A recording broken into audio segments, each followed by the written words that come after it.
Hello, today we are doing an example of proving the correctness of an algorithm.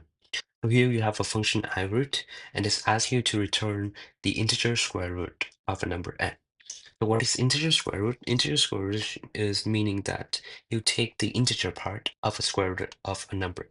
So let's say if n is equal to 16, and you have that the square root of n is square root of 16, and which is 4, and we take the integer part. Another way to see this is that 4 squared is less than or equal to n. Oh, in this case 16, and it's less than 5 squared. Another example is n is equal to 8. As you can see that 2 squared is less than or equal to 8 and less than 3 squared. So eventually what it means is that this one and this one are equivalent. So now you have to prove the correctness of this function, and first of all you have to find the loop invariant, and the loop invariant should stay close to the post condition, as we're going to use that in order to prove the correctness of the function. So here the loop invariant will be r squared less than or equal to n. And after you have the loop invariant, you have to prove that is this true before, during, and after the loop.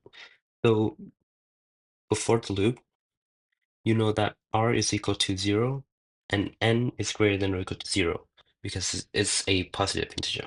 Therefore, r squared is less than or equal to n. It means that the loop invariant is true. Next, you have to prove that the loop invariant is true during the loop. So it's true after each iteration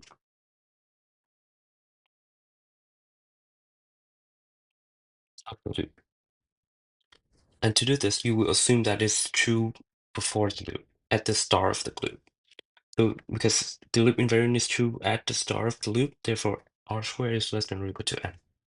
And after the loop, r will become, the one new r will become r plus 1. And you have to prove that r new squared is less than or equal to n. Notice here that in order to execute this line, you have to pass this line. So in order to pass this line, this one has to be true. Therefore, r plus 1 squared has to be less than or equal to n. And from these two, we know that r new square is less than or equal to n. And this proved the loop invariant here. So next, you have to prove that loop is eventually gonna terminate. And in order to prove that, you will prove that at some point, this one will be violated. In other words, it's gonna be false. So here you have to prove that the loop terminates. As you can see, the loop guard is restricted by r plus 1 squared less than or equal to n. And notice here that n is increasing.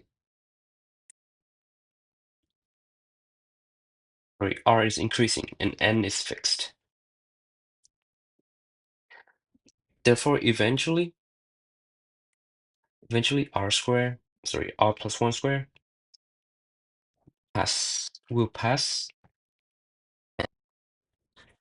meaning that r plus 1 squared will be greater than n. And this will violate the loop. Therefore, the loop gonna terminate. And the last step, you have to prove the post condition.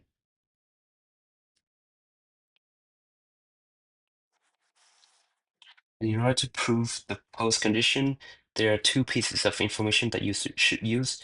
First one is the loop invariant for sure, and the second one is when the loop terminates, specifically this condition.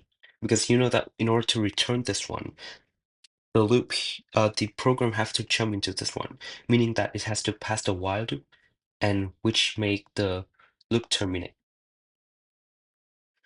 So you have to use two pieces of information. First is the loop invariant. From the loop invariant, we know that r squared is less than or equal to n.